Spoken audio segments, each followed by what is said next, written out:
بسم اللہ الرحمن الرحیم۔ السلام علیکم ورحمۃ اللہ وبرکاتہ۔ تمام مسلمان اور تمام ہماری ویڈیو کو دیکھنے والے اور ہمارے ساتھ منسلک احباب جو ہمارے مسائل سنتے رہتے ہیں، امید ہے بخیریت سے ہوں گے۔ آج کی ہماری مجلس اور آج کے جو ہمارے جوابات ہیں ان سوالوں کے جو کہ زیادہ تر ان سوالوں کے متعلق جو زیادہ تر وضو، نماز، پاکی اور ناپاکی کے متعلق ہم سے کیے گئے ہیں، انہی کے جوابات آج درکار ہیں انشاءاللہ۔ سب سے پہلا جو سوال پوچھا گیا ہے وہ یہ پوچھا گیا کہ جی مفتی صاحب یہ بتائیں کہ وضو کے فرائض کیا ہیں،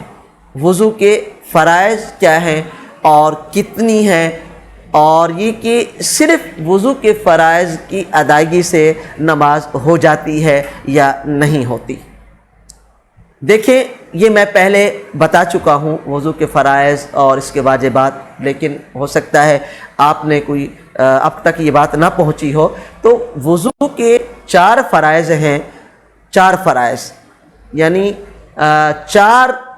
انسان کے جو اعضاء ہیں ان 4 اعضاء کا دھونا فرائض میں شامل ہے، جن کا دھونا ضروری ہے۔ قرآن کریم کے اندر اس کا تذکرہ ہے، قرآن کریم کے اندر یہ اس کی وضاحت ہے، یا ایھا الذین آمنوا اذا قمتم الى الصلاة فاغسلوا وجوہکم وایدیکم الى المرافق وامسحوا برؤوسکم وارجلکم الى الکعبین۔ یہ قرآن کریم نے 4 فرض کو بیان کیا ہے، لیکن آپ بات یہ یاد رکھیں کہ فرائض کی بات ہو رہی ہے، آپ نے فرائض ہی کے متعلق سوال پوچھا ہے۔ سنتیں الگ ہیں، وجوب الگ ہیں، مستحب الگ ہیں، وہ الگ ان کی ایک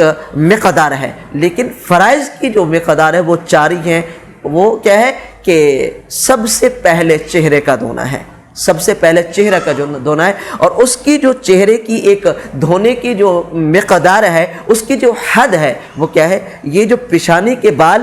جو ہے، جہاں سے یہ پیشانی کے بال اگ رہے ہیں یہاں سے لے کر یہاں تک، اور یہ کان کی لو سے لے کر اس کان کی لو تک، یہ سارا کا سارا آپ کا چہرہ ہے، یہ پورے چہرے کو آپ نے دھونا ہے۔ اس کے بعد پھر آپ نے اپنے ہاتھوں کو دھونا ہے، اپنے ہاتھوں کو دھونا ہے کوہنی سمیت، یعنی یہاں سے آپ نے شروع کرنا ہے، یہاں تک آپ نے ہاتھوں کو دھونا ہے، یعنی مرافق کہتے ہیں اس کوہنی کو، مرافق یہاں تک اور یہاں تک، یہ آپ نے دھونا۔ اس کے بعد تیسری جو چیز ہے، جو تیسرا جو فرض ہے جس کا قرآن کریم نے تذکرہ فرمایا، قرآن کریم کے اندر جو ارشاد فرمایا گا وَامْسَحُوا بِرُؤُوسِکُم، پھر سر کا مسح کرنا ہے۔ سر کا مسح کی مقدار کیا ہے، فقہا نے وہ لکھی ہے کہ چوتھائی سر، یعنی چوتھائی سر کا مسح کر لینا فرائض کے لیے، فرض کی ادائیگی کے لیے، فرض کی ادائیگی کے لیے کافی ہے۔ چوتھا فرض یہ ہے کہ پاؤں کا دھونا ہے، وَأَرْجُلَكُمْ إِلَى الْكَعْبَيْنِ، رجل کہتے ہیں عربی میں پاؤں کو، پاؤں کا دھونا ہے کعبین، یہ جیسے یہ ہے کعبین، یہ جو گھٹنے ٹخنے ہیں، یہ ٹخنے، یہ دھونے ہیں، یہ دھونوں میں شامل ہے۔ بعض لوگ ایسا کرتے ہیں کہ یہ یہاں تک دھو لیتے ہیں، فقہا نے جو لکھا ہے، فقہا نے جو ترتیب بتائی ہے دھونے کی، یہ جو ہمارے ٹخنے ہیں، ٹخنے سمیت دھونے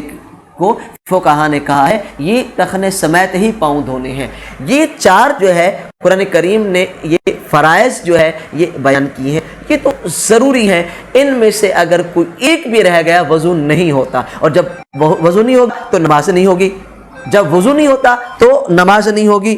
جتنی بھی آپ نمازیں پڑھتے رہیں بغیر وضو کے نماز ہوتی نہیں ہے، یہ سب کا متفقانہ یہ مسئلہ ہے، اور متفقانہ سب کی فقہا کی رائے ہے کہ بغیر وضو کے نماز نہیں ہوتی کسی حال میں بھی۔ تو یہ 4 فرض آپ کو ادا کرنے ہیں۔